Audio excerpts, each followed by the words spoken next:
Hello. चलिए ठीक है। वेलकम टू माय प्रशिक्षण टेट क्लासेस। सीटेट व मेस्टेट कॉमर्स ग्रुप टीम की तरफ से आपका स्वागत है। आज जो क्लास होने वाली है वो आज की जो सेशन होगा क्लास की वो होगी बिहार बीएड प्रवेश परीक्षा पे आधारित। जो बीएड सीईटी 2021 इंट्रेंस टेस्ट की जो तैयारी कर रहे हैं उसके बेहतरीन तैयारी के लिए आज सीटेट कॉमर्स ग्रुप टीम आपके लिए लेकर के आया है हिंदी का एक ऐसे पार्ट जिसमें आपका फुल्ली सिलेबस पैटर्न पे आधारित आपका प्रश्न क्वेश्चन इसमें मिलने वाला है। तो चलिए देखते हैं आपका बीएड सीईटी 2021 एंट्रेंस में आने वाली प्रश्न किस आधारित पे होगी, आपकी उसकी क्या सिलेबस होगी। तो चलिए आपका प्रश्न लगाते हैं। जो इस चैनल पे फर्स्ट बार आए हैं वो एक बार चैनल को सब्सक्राइब कर लेंगे और मेरे वीडियो को लाइक कर देंगे। एक बार सर्च कर यूट्यूब पे विवेक कुमार डब्लू चैनल को सब्सक्राइब कर लेंगे और वीडियो को अपने दोस्तों में भी शेयर करेंगे। तो चलिए देखते हैं, आपको प्रश्न लगाते हैं स्क्रीन पे। आपका जो प्रश्न है वो फर्स्ट नंबर जो है आपका स्क्रीन पे है। फर्स्ट नंबर प्रश्न कहता है आपका क्वेश्चन कि हरि गीत का छंद में यति कितने मात्राएं पे होती है। छंद जो है हर गीत का वो कितनी मात्राएं पे होती है यति। तो इसमें जो 28 मात्राएं होती है, लेकिन छंद में जो यति जो है वो किस आधार पे काम करती है वो है आपका इसमें 16 और 12 पे होती है। 16 12 28। तो यति में कितने मात्राएं होती है तो इसमें 16 और 12 पे होती है। आपके आगे की प्रश्न है बिल्कुल पैटर्न पे आधारित है। तो चलिए अगला प्रश्न आपका लता उगती है। लता उगती है, इसके बहुवचन शब्द क्या होंगे। लता उगती है कि बहुवचन वाक्य क्या होगा। तो इसका ऑप्शन नंबर ए कहता है कि लती उगते हैं, लते उगते हैं, लताएं उगती है और लते उगती हैं। तो इसका जो सही जो आंसर की ओर जाएंगे ऑप्शन की ओर, वो बहुवचन लता का होता है लताएं, यानी कि लताएं उगती है। आपका ऑप्शन नंबर क्या हो जाएगा, ऑप्शन नंबर सी होगा, राइट की ओर चलेंगे। अगला प्रश्न आपका है 3 नंबर, कहता है कि भाषा को बोलते समय होने वाले उतार चढ़ाव को क्या कहते हैं। भाषा को बोलते समय होने वाले उतार चढ़ाव को क्या कहते हैं। ऑप्शन नंबर ए कहता है अनुतान की ओर, बी कहता है संगम की ओर, सी कहता है अवरोह की ओर एवं डी कहता है आरोह की ओर। तो आपका इसका जो राइट जो आंसर होगा वो आपका ऑप्शन नंबर ए होगा, यानी कि अनुतान की ओर। अगला जो प्रश्न है वो आपका फोर्थ नंबर प्रश्न कहता है कि वाक्य में त्रुटिपूर्ण भाग का चयन कीजिए।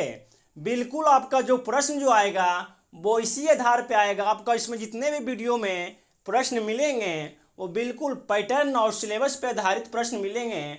और आपका हमेशा जो एग्जाम एंट्रेंस होता है उसमें आपका इसी तरह के क्वेश्चन पेपर में आपको प्रश्न देखने को मिलेगा। तो चलिए देखते हैं, वाक्य में त्रुटिपूर्ण भाग का चयन कीजिए। यदि कोई इसमें त्रुटि ना हो तो हम ऑप्शन डी की ओर जाएंगे और जिस वाक्य में त्रुटि हो उसे हमें चिन्हित करेंगे। तो चलिए देखते हैं, पहला ऑप्शन कहता है भारत। भारत ये बिल्कुल सही है, इसमें कोई त्रुटिपूर्ण नहीं है, भारत। दूसरा नंबर आपका ऑप्शन है सबसे बड़ा। देखिए सबसे बड़ा भी इसमें वाक्य में कोई त्रुटि नहीं है। अगला ऑप्शन देखते हैं, अगला ऑप्शन कहता है लोकतांत्रिक देश। लोकतांत्रिक देश, देखिए यहाँ पे शब्द पकड़ा गया है, लोकतांत्रिक नहीं होता है बल्कि क्या होता है तो लोकतांत्रिक देश होता है। क्या होता है, लोकतांत्रिक देश। तो ऑप्शन सही की ओर जाएंगे, ऑप्शन नंबर सी। क्या जाएंगे, ऑप्शन नंबर सी। अगला प्रश्न है, अगला प्रश्न कहता है 5th नंबर कि रामधारी सिंह दिनकर को किस कृति साहित्य अकादमी पुरस्कार मिला था। रामधारी सिंह दिनकर को किस कृति साहित्य अकादमी पुरस्कार मिला था। कुरुक्षेत्र में, ऑप्शन बी कहता उर्वशी में, ऑप्शन सी कहता है संस्कृति के 4 अध्याय में एवं ऑप्शन डी कहता है रसमर्थी में। तो रामधारी सिंह दिनकर को जो है साहित्य अकादमी पुरस्कार जो मिला था वो मिला था आपका ऑप्शन नंबर ए इसमें संस्कृति के 4 उपाध्याय में। संस्कृति के 4 अध्याय में, यानी कि आपका ऑप्शन नंबर जो होगा सही की ओर जाएंगे, ऑप्शन नंबर सी की ओर जाएंगे। अगला जो प्रश्न है आपका 6 नंबर, वो आपका प्रश्न है कि दिए गए विकल्पों में से सही का चयन करके रिक्त स्थानों की पूर्ति कीजिए। इसमें जो विकल्प दिया हुआ है, कन्या की डॉट डॉट डॉट के आरोप में उन्हें आजीवन कारावास हुई, आजीवन जेल हुई, तो उसमें कौन सी बात सही होगा, वो वहाँ पे रिक्त स्थानों में पूर्ति होगा, वहाँ पे ऑप्शन में जाएगा। तो देखते हैं, पहला जो ऑप्शन है कहता है पगड़ी, पहला ऑप्शन क्या है पगड़ी, दूसरा ऑप्शन कहता है बारी, तीसरा ऑप्शन कहता है दृष्टि एवं चौथा ऑप्शन कहता है हत्या। तो देखिए, कन्या की पगड़ी के आरोप में उन्हें आजीवन कारावास होगी, नहीं, अब तो पगड़ी गलत हुआ। दूसरा कहता है कन्या की बारी के आरोप में, यहाँ पे बारी लगाते हैं, के आरोप में उन्हें आजीवन जेल हुई, ये भी गलत है। ऑप्शन नंबर सी कहता है कन्या की दृष्टि के आरोप में उन्हें आजीवन जेल हुई, ये भी गलत है।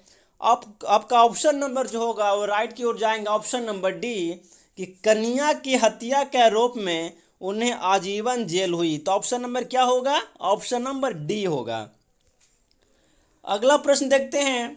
अगला प्रश्न कहता है कि नीचे दिए गए वाक्यों के पहले और अंतिम भाग को क्रमशः 1 और 6 की संख्या दी गई है। आपका जो भी प्रश्न मिल रहा है बिल्कुल सिलेबस के आधारित पर मिल रहा है।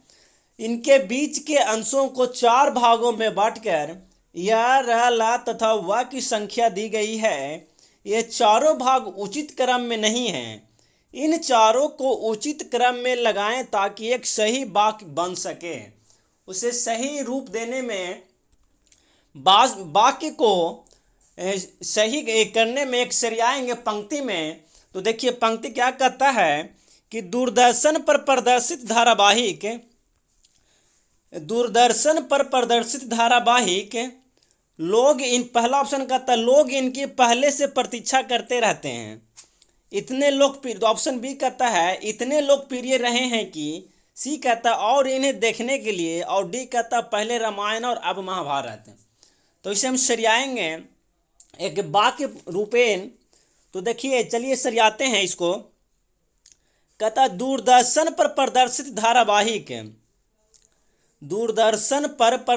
धारावाहिक पहले रामायण और अब महाभारत। देखिए एक देते हैं यहाँ पे पहले रामायण और अब महाभारत, उसके बाद है इतने लोकप्रिय रहें कि, पहले रामायण और अब महाभारत इतने लोकप्रिय रहें कि लोग इनकी पहले से प्रतीक्षा करते रहते हैं। यहाँ देखिए ये 3 लगाते हैं, जो यह है फर्स्ट ऑप्शन वो है 3 लगाते हैं उसे, कि लोग इनकी पहले से प्रतीक्षा करते रहते हैं और इन्हें देखने के लिए, यानी 4। अब सरिया लेते हैं 1 2 3 4। तो देखिए दूरदर्शन पर प्रदर्शित धारावाहिक पहले रामायण और अब महाभारत इतने लोकप्रिय रहे हैं कि लोग इनकी पहले से प्रतीक्षा करते रहते हैं, है ना, लोग इन और इन्हें देखने के लिए। तो किस में ये ऑप्शन आपका मिल रहा है, पहला व, या और व, र, या और ला। ऑप्शन नंबर बी की ओर जाएंगे, ऑप्शन नंबर बी की ओर जाएंगे। अगला जो प्रश्न है वो आपका है कि जिसकी पहले से कोई आशा ना हो, जिसकी पहले से कोई आशा ना हो उसके लिए कौन से वर्ड आएगा। ऑप्शन नंबर ए कहता है प्रत्याशी, बी कहता है आशातीत और सी कहता है आशाजनक एवं ऑप्शन नंबर डी कहता है प्रत्याशित। देखिए जिसकी पहले से आशा हो उसे हम प्रत्याशित कहते हैं, और जिसकी पहले से कोई आशा नहीं हो उसे क्या कहते हैं, तो अप्रत्याशित कहते हैं, यानी ऑप्शन नंबर ए की ओर जाएंगे। अगला जो प्रश्न है 9 नंबर है वो देखेंगे। कहता है कि संगम शब्द का संधि विच्छेद करने पर ...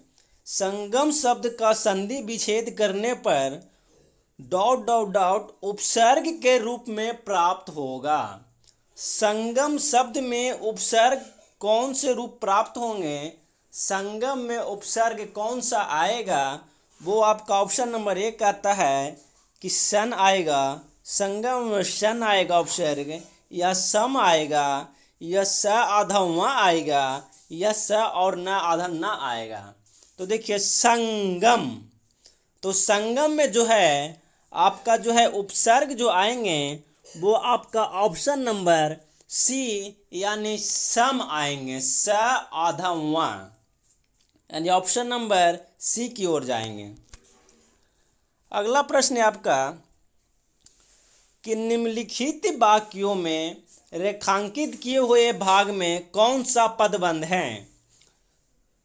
इसमें रेखांकित भाग है मेरे गांव के चारों ओर, मेरे गांव के चारों ओर जंगल ही जंगल है, जंगल ही जंगल है। तो इसमें क्या है? ये क्रिया विशेषण है मेरे गांव के चारों ओर, या सर्वनाम है, या विशेषण है, या क्रिया है। तो इसमें जो राइट जो आंसर होगा आपका वो ये ऑप्शन नंबर ए यानी क्रिया विशेषण होगा। तो आप सही आंसर की ओर जाएंगे, ऑप्शन नंबर ए। अगला प्रश्न देखते हैं। अगला प्रश्न कहता है कि हैप्पी डेविड का हिंदी अनुवाद क्या होगा? हैप्पी डेविड का हिंदी अनुवाद क्या होगा? शपथ पत्र, प्रस्ताव, समायोजन, या विवरण। तो ऑप्शन नंबर ए की ओर जाएंगे, शपथ पत्र आपका राइट आंसर होगा। अगला जो प्रश्न है वो है आपका कि निम्न में से प्रेरणार्थक क्रिया है। इसमें प्रेरणार्थक क्रिया कौन सा है? चलना, जगाना, पढ़ना, या बदलाव। देखिए प्रेरणार्थक प्रेरणा देना है ना, प्रेरणार्थक। तो प्रेरणा यानी कि चलना है, क्या लग रहा है आपको? जगाना। देखिए जगाना एक प्रेरणा है ना, प्रेरणा है जगाना। तो प्रेरणार्थक क्रिया, तो सही ऑप्शन की ओर जाएंगे, ऑप्शन नंबर बी। अगला जो प्रश्न है आपका वो है कि जिस समास में उत्तर पद के अर्थ की प्रधानता होती है उसे हमें क्या कहते हैं? जिसमें उत्तर पद की प्रधानता होती है, उत्तर पद की प्रधानता किस में होती है? तत्पुरुष में होती है, बहुव्रीहि में होती है, अव्ययी भाव में होती है, या द्वंद्व में होती है। तो देखिए जिस पद का उत्तर पद के अर्थ की प्रधानता होती है उसे हम तत्पुरुष कहते हैं। और जो है इसमें जो है विभक्ति विभक्ति का विलोप होता है अव्ययी में। देखिए अब ऑप्शन नंबर जो बी है अव्ययी भाव जो है, तो अव्ययी में क्या होता है? इसमें प्रथम पद की प्रधानता होती है, अव्ययी में प्रथम पद की प्रधानता होती है, और इसमें जो है उत्तर पद के अर्थ की प्रधानता होती है। तो इसमें जो आपका ऑप्शन नंबर किसकी ओर जाएंगे? ऑप्शन नंबर ए की ओर जाएंगे, ए की ओर जाएंगे। अगला प्रश्न है कहता है निम्न में से कौन सा शब्द पुल्लिंग है? निम्न में से कौन सा शब्द पुल्लिंग है? आशा, आज्ञा, गरिमा, या सागर। तो इसमें जो है आपका जो पुल्लिंग जो शब्द है वो आपका ऑप्शन नंबर डी होगा, यानी कि सागर। अगला प्रश्न है हिंदी साहित्य के इतिहास में प्रसिद्ध कबीरदास, सूरदास, महावीर प्रसाद द्विवेदी और प्रेमचंद, हरिवंश राय बच्चन आदि किस प्रदेश किस राज्य से थे? किस राज्य के निवासी थे ये जो प्रसिद्ध महान कवि थे? वो देखते हैं। ऑप्शन नंबर 1 कहता है गुजरात के थे, बी कहता है महाराष्ट्र के थे, सी कहता है उत्तर प्रदेश के थे यूपी, डी कहता है असोम यानी असम के थे, है ना। तो देखेंगे ये जो प्रसिद्ध महान कवि थे वो थे आपका यूपी के थे, उत्तर प्रदेश का। तो सही उत्तर की ओर जाएंगे ऑप्शन नंबर सी। किसकी ओर जाएंगे? ऑप्शन नंबर सी की ओर। अगर जो आपका ये सेशन अच्छा लग रहा हो तो ठीक ये आप एक बार वीडियो को लाइक कर देंगे और अपने ये दोस्तों में भी ग्रुप में भी शेयर करते हुए चलेंगे ताकि आपको ये क्लास जो है अधिक बच्चों के लिए यूजफुल हो सके। तो चलिए देखते हैं अगला जो प्रश्न है वो है वीर रस का अस्थाई भाव। वीर रस का अस्थाई भाव क्या है? वीर रस, देखिए रस छंद लकार, रस छंद लकार आपका हिंदी ग्रामर का अति महत्वपूर्ण टॉपिक है। आपका हमेशा एंट्रेंस हो बीएड बीएड का, या तो आपका सीटेट हो या एस्टेट हो, हमेशा आपको ये प्रश्न आपको क्वेश्चन पेपर में देखने को मिलेगा। तो देखते हैं कि वीर रस का स्थायी भाव, ऑप्शन नंबर ए कहता है क्रोध होगा, ऑप्शन बी कहता है भय होगा, सी कहता है उत्साह होगा, और डी कहता है विस्मय होगा। तो वीर रस का जो स्थायी भाव होगा वो आपका उत्साह होगा, यानी वीर मतलब उत्साह। देखिए क्रोध रस में क्रोध आएगा और वीर रस में क्या आएगा, उत्साह। आगे देखते हैं, अगला जो प्रश्न है कि निम्नलिखित में से अव्यय है, अव्यय एक वर्ड देख रहे हैं, इसका अर्थ होता है अव्यय, इसका अर्थ होता है अव्यय मतलब जिसका वर्ड का परिवर्तन ना हो सके। ठीक है, तो इसमें देखते हैं पहला जो ऑप्शन है आपका प्राचीन, क्या है प्राचीन, दूसरा ऑप्शन आपका है मोटा, तीसरा आपका ऑप्शन है गरीब, और आपका चौथा जो ऑप्शन है और। तो देखिए इसमें कहता है अव्यय है, यानी कि इसमें इसका परिवर्तन हो सकता है प्राचीन, प्राचीन का प्राचीनतम है ना, प्राचीनतम हो सकता है, गरीब का गरीबी हो सकता है, गरीबता हो सकता है, मोटा का मोटापन हो सकता है ना। लेकिन और एक वर्ड है और, देखिए और का क्या बना सकते हैं, तो इसका जो है अव्यय है, अव्यय ये जो ऑप्शन है इसमें एक ऑप्शन छट रहा है, ऑप्शन नंबर डी। तो सही आंसर की ओर जाएंगे ऑप्शन नंबर डी की ओर। अगला प्रश्न है मानसिक और शारीरिक कष्ट द्वारा उत्पन्न शिथिलता को क्या कहते हैं, मानसिक और शारीरिक कष्ट द्वारा उत्पन्न शिथिलता को क्या कहते हैं, मोह या ग्लानि या आवेग या असूया। तो क्या कहते हैं, इसका जो ऑप्शन से राइट की ओर जाएंगे ऑप्शन नंबर बी की ओर, यानी ग्लानि की ओर, ऑप्शन नंबर बी की ओर ग्लानि। अगला प्रश्न होगा कि नाक रगड़ना, क्या है, नाक रगड़ना का क्या अर्थ है, नाक रगड़ना यानी नाक में चोट लगना, इज्जत देना, या दीनतापूर्वक प्रार्थना करना, या चापलूसी करना, है ना। तो नाक रगड़ना का जो सही जो अर्थ होता है वो आपका ऑप्शन नंबर डी होगा, यानी चापलूसी करना। क्या होता है, चापलूसी करना। अगला प्रश्न देखेंगे, अगला प्रश्न है आपका आदि से लेकर अंत तक, क्या है, आदि से लेकर अंत तक के लिए एक शब्द होगा, वो क्या शब्द है, वह शब्द आपको ढूंढना है। ऑप्शन नंबर ए कहता है कि आजीवन, ऑप्शन बी कहता है अधोप्रांत, ऑप्शन सी कहता है आत्मोत्सर्ग, ऑप्शन डी कहता है आग्नेय। तो 20 नंबर प्रश्न का जो है आपका जो सही जो आंसर होगा वो सही आंसर की ओर जाएंगे ऑप्शन नंबर बी की ओर। अगला प्रश्न देखते हैं, अगला जो प्रश्न है 21 कहता है भौरा का सही पर्यायवाची शब्द बताइए, भौरा का सही पर्यायवाची शब्द बताइए, कुंज, आली, भ्रमर या खद्योत, या खद्योत। तो भौरा का जो सही जो पर्यायवाची शब्द होगा वो क्या होगा, वो आपका ऑप्शन नंबर सी होगा, भ्रमर होगा। क्या होगा, भ्रमर। तो ऑप्शन नंबर सी की ओर जाएंगे। अगला प्रश्न है कि वाच्य के कितने प्रकार होते हैं, वाच्य के कितने प्रकार होते हैं। देखिए हिंदी में वाच्य के जो हैं वो 3 प्रकार होते हैं। कितने होते हैं, 3 प्रकार होते हैं। तो ऑप्शन नंबर 3 की ओर जाएंगे या ऑप्शन नंबर ए की ओर जाएंगे। होता है कृत, कर्म और भाव। क्या होता है, कृत, कर्म और भाव, कृत कर्म और भाव, बात के कितने प्रकार? 3 प्रकार।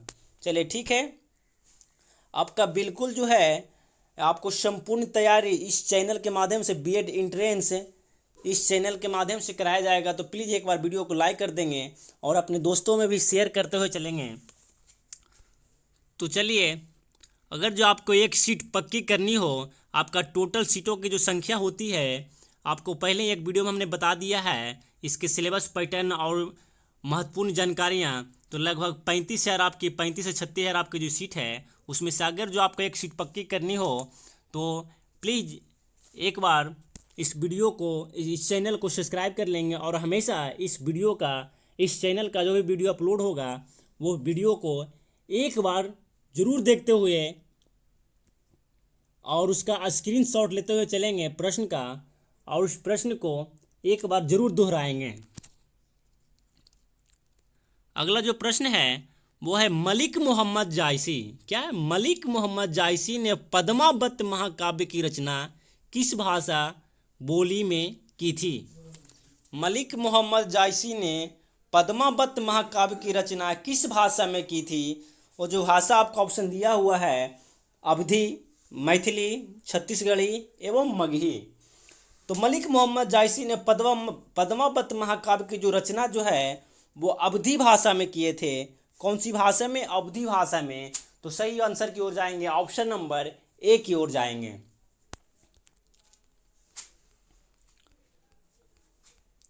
अगला जो प्रश्न है वो है लंबोदर। लंबोदर में कौन सा समास पाया जाता है? लंबोदर में कौन सी समास पाया जाता है? बहुव्रीहि समास, द्विगु समास, द्वंद्व समास या कर्मधारय समास? तो लंबोदर में जो आपको जो पाया जाता है वो बहुव्रीहि समास पाया जाता है। क्या पाया जाता है? बहुव्रीहि समास। यानी सही आंसर की ओर जाएंगे, ऑप्शन नंबर ए की ओर जाएंगे, ऑप्शन नंबर ए की ओर जाएंगे। आज की जो क्लास की जो सेशन है वो आपके 25 प्रश्न का ही है। तो आज की सेशन लास्ट हुई। अगर जो आपकी मेहनत और हमारी मेहनत से आपकी एक सीट पक्की होती है, आपको अच्छे स्कोर करना हो तो हमेशा क्लास को करते रहिए। टेलीग्राम ग्रुप भी ज्वाइन कीजिए और वहाँ से वीडियो हमेशा आपको प्रोवाइड होते हुए रहेगा। और उस वीडियो के माध्यम से आपकी संपूर्ण तैयारी बीएड एंट्रेंस टेस्ट के लिए आप हमेशा तैयार रहेंगे। आपकी प्रिपरेशन के लिए सीटेट एवं एस्टेट कंपटीशन ग्रुप कड़ी मेहनत कर आपके वीडियो के माध्यम से क्लास इस कोविड-19 में प्रोवाइड करवाया जा रहा है। तो चलिए, जय हिंद दोस्तों, मेरे प्यारे साथियों। अगला पार्ट जो होगा वो एक शाम की जो क्लास होगी वो आपको हिंदी का ही होगी। 2-4 क्लास आपका हिंदी की चलेगा। उसके बाद आपका सिलेबस वाइज क्लास रीजनिंग और जितने भी सब्जेक्ट हैं जो संस्कृत से हैं, संस्कृत का भी क्लास वीडियो अपलोड किया जाएगा। और संस्कृत के टीचर आएंगे, वो भी आपका वीडियो इस चैनल के माध्यम से दे देंगे शास्त्रीय टीचर के लिए।